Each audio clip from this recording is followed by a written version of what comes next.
So our next speaker, who, well, I guess I already stole my own thunder, can answer questions at that depth and detail.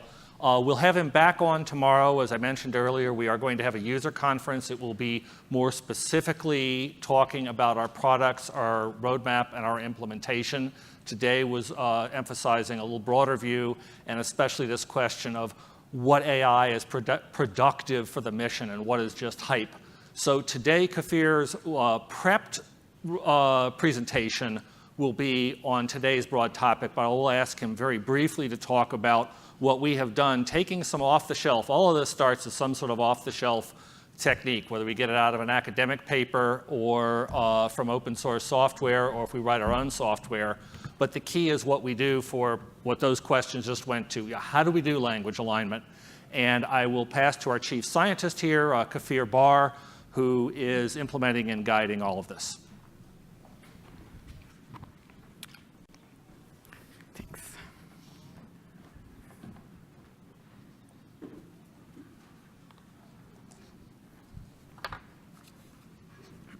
Okay.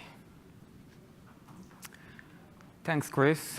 Okay, so I'm Kfir. I'm the chief scientist at Basis. And today I will talk about how we build custom models for some NLP-related tasks faster than before, taking an active learning approach. Now, this is an open research area for us. So let me show you what we're working on in this direction.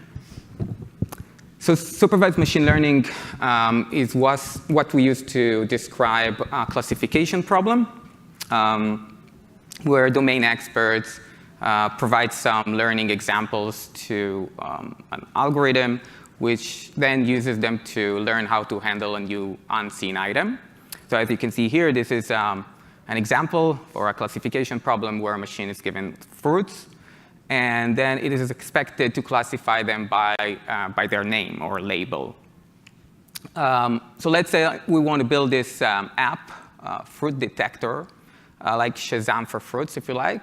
We can take pictures, and then it will recognize the fruit.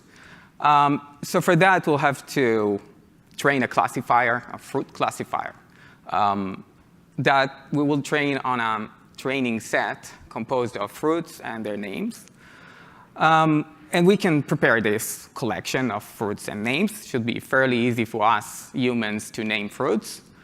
But it's not that easy always, right? Plus, if you think about more complicated tasks like part of speech tagging or named entity recognition, that will be more challenging.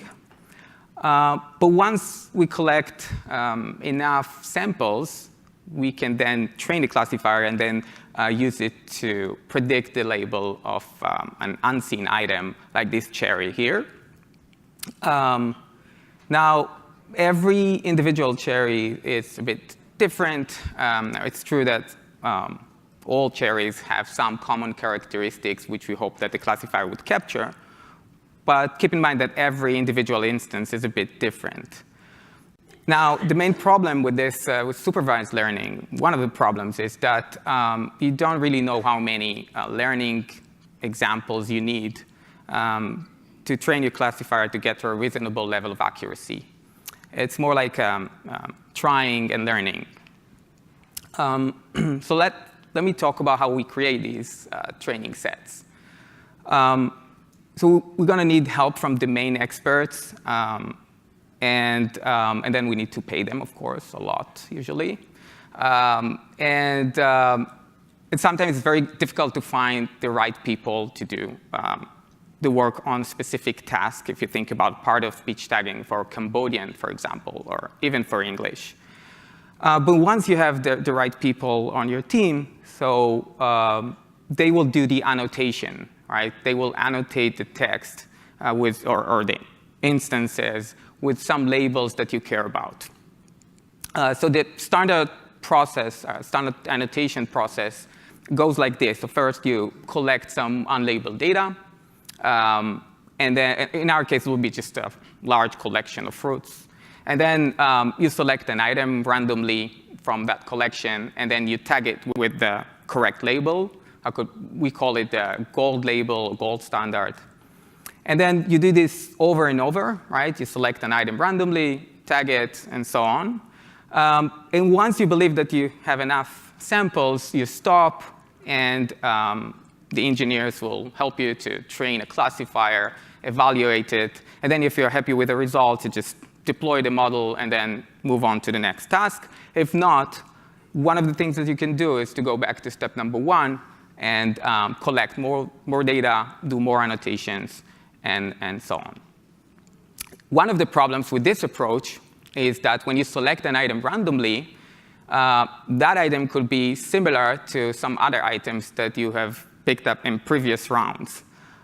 So it won't contribute new information to the model. Or in other words, the data set that we're working on could be unbalanced for the different labels that we have in the data set. Like here, we could collect this basket with many apples and only a few cherries, right? So when we pick an item randomly, we will almost always select an apple. And it will take us many rounds until we see a cherry, but we have to show some cherries to the model. Right? We have to learn how cherries look like. So it will simply going to take us more time, right, to do the annotation. And this is a real-life example. This is document classification, where we classify tweets that mention the word move into 2 different classes. One class is those tweets that mention the word move in the sense of moving to a new apartment, a new house, a new location. And the other class is all other tweets that mention move in other senses. And we sample about 250 tweets here, and we manually classify them into the 2 groups. And as you can see, only about 10% of the tweets mention the word move in the sense that we're looking for, moving to a new apartment. So if we are moving in delivery company, we're interested in this group of people. All other 90% of the tweets mention move in other senses, mostly nice and bad move, and also move on with your life or these kind of things. So it means that if we do annotation over this data set, so it will be like only 1 out of 10 tweets that we select randomly that will have the signal that we're looking for. So we really need a better way to focus on the most important information and the most important data items in our collection when we do the annotation. Active learning is it's a technology, it's a technique that can help us do that. And with active learning, when we do the annotation, we actually train a classifier in the background. And we keep training this classifier as we do more annotation. We add more annotated data. And we use that classifier to select the next item to annotate, which is the one that will make the biggest impact on the model, or the one that will contribute more information than all the others. Or in other words, the one that will, the most difficult items that we have in the collection. So if you think about that, going back to the previous example, the tweets example, so if at a specific point in time the classifier didn't see enough moving to a new apartment tweets, it will likely to select one of these to be annotated next. Or if we go back to the fruits example, if you think about that, it's more difficult to distinguish between a peach and a nectarine, right, than distinguishing between a banana and a cherry, for example. So we really need more peaches and nectarines in our data set. The following 2 slides will demonstrate that in more technical terms. So this is an experiment that was done on 400 different data items. And those are just simple points distributed in a 2-dimensional space, normally distributed and divided into 2 groups. One group is the green squares, and the other one is the red triangles. And we want to build a classifier that is able to classify between the 2 groups. Now, if you notice here, OK, it doesn't work. Yeah, here you go. So the most difficult area for the classifier will be probably around this location where the 2 groups get mixed together. well, let me do that. If I just select just a point, a random point right here in this location, and I'm going to ask you to classify it for green or red. Who thinks it's a green square? Raising your hand. Yeah, many people. Or a red triangle? Yeah, OK. And let's do this is again, but the point is right here. So green square? Oh. Yeah, it's hard to tell, right? So this is exactly what happens inside a classifier. It will be more confident deciding on the label of a point that is located right here, right, than this one. OK, so with this knowledge, let's go back to, move on to the next slide. So what we do here is just we select only 30 points out of the 400 points that we have in the collection. And I'm going to train a classifier over only these 30 points. I'm going to use two different selection techniques. One is just random selection on the left side. And on the right side, we have the active learning-based selection. It means that we use classifier to select those points. So as you can see here, right here, so the classifier selected the most difficult items, or the items located in the most difficult area in the fight zone, right here, right? And the random selection, we just see that it picked points randomly distributed an entire two-dimensional space. And if you train a classifier over the two different sets, you get a nice boost in accuracy. You get 90% accuracy compared to 70% accuracy. Now, it's true that if you continue add more points on the left side, you will eventually get to the 90% accuracy. But it's just going to take you more time. OK, so that was encouraging for us. So we decided to build a new annotation tool based on active learning. And it means that we train a classifier in the background, and we keep training it with more annotated data. And we use it to select the next item to annotate. And we serve the items with some suggested labels as predicted by that classifier.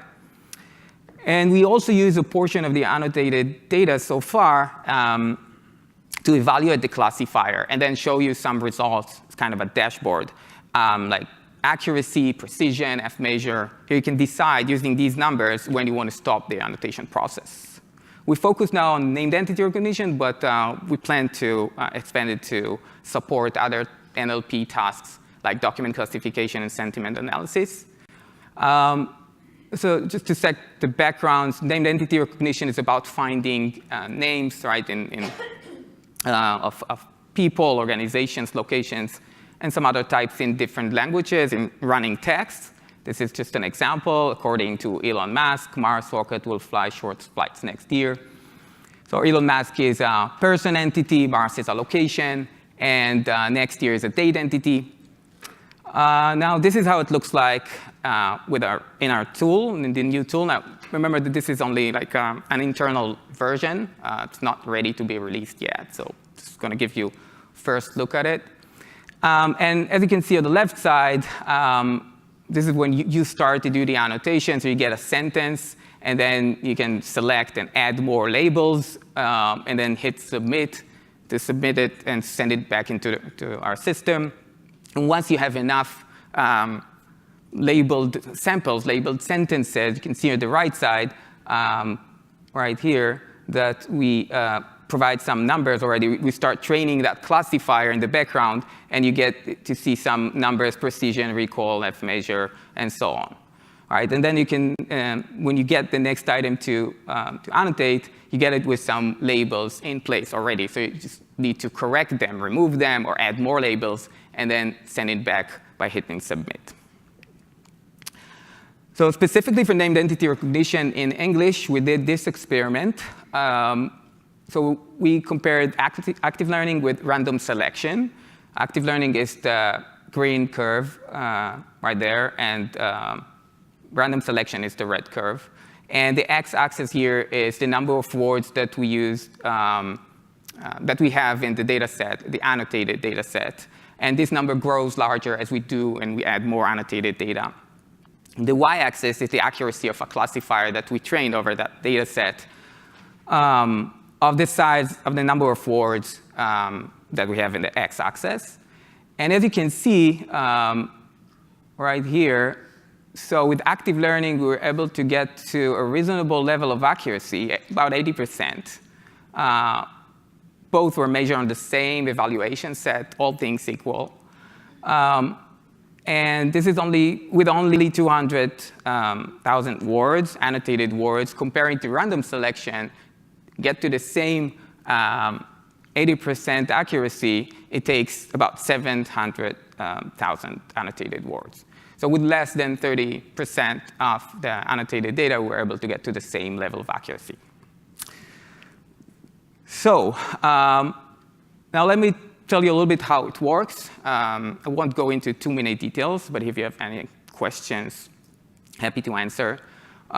So at the beginning, you upload some documents into the system.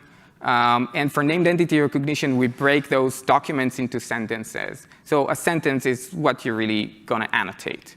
So first, you start by annotating a few sentences, by randomly selecting those items.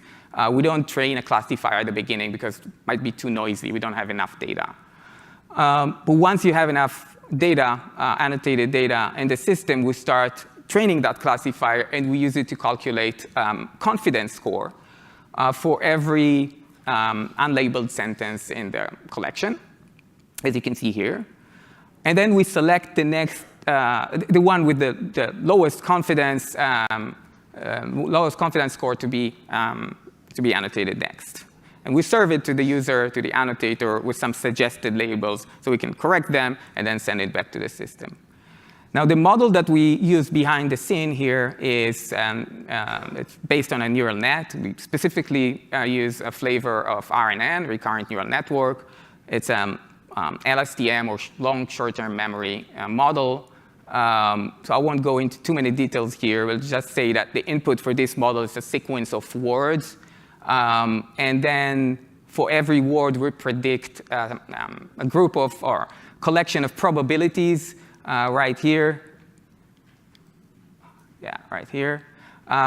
One for every label in our data set. So for example, this word Washington here got 0.5 probability labeled as B pair, meaning beginning of a person entity. That's the label that we give to the first word in a person entity.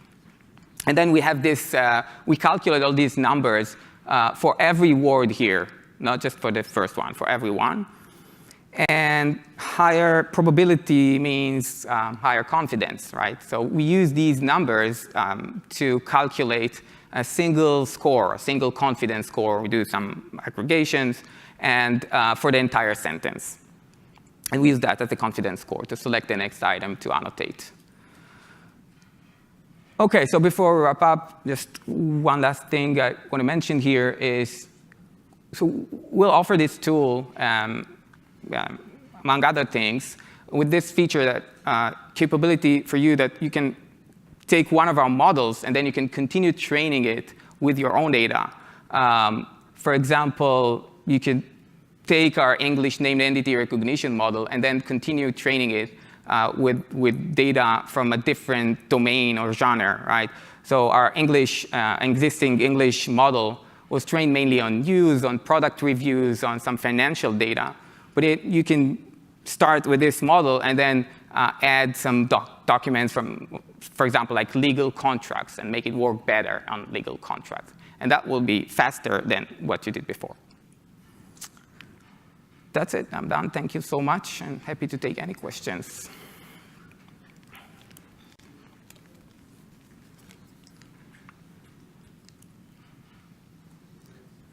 Yeah. Just, if you have a question, please give us a sec to get the microphone around to you.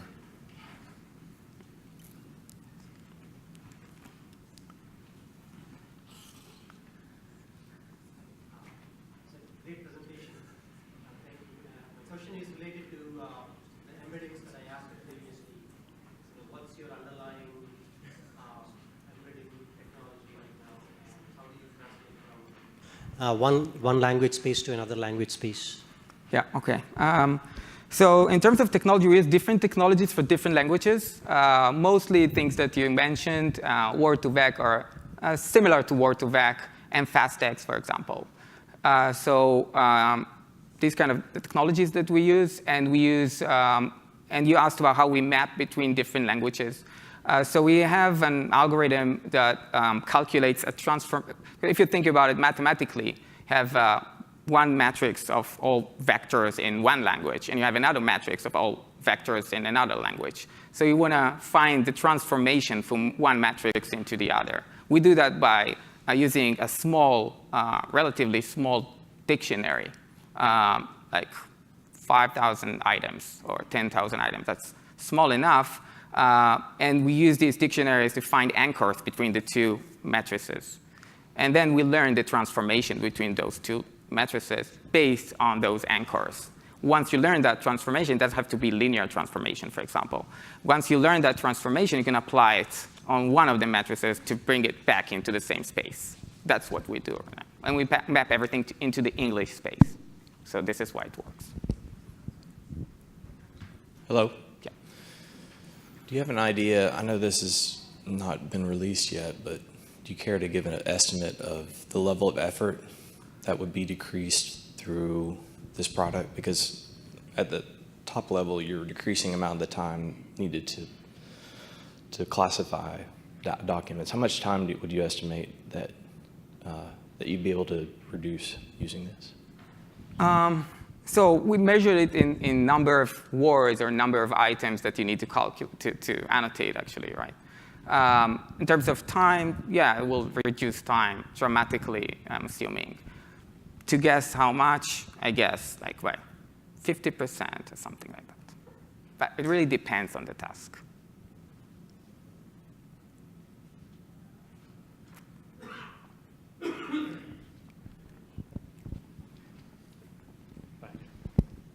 So for the active learning model that you showed, the LSTM, so the feedback that's provided, the label that's gets generated essentially in the first pass, does it become an input into that's kind of that loop, the active learning loop? It becomes an additional input into the LSTM?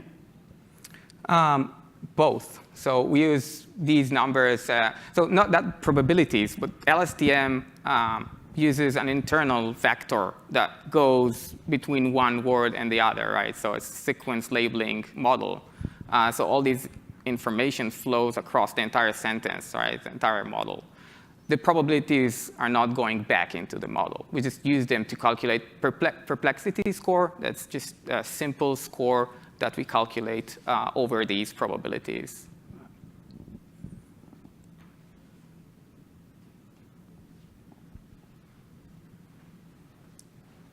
Kfir, thank you very much. Thank you so much.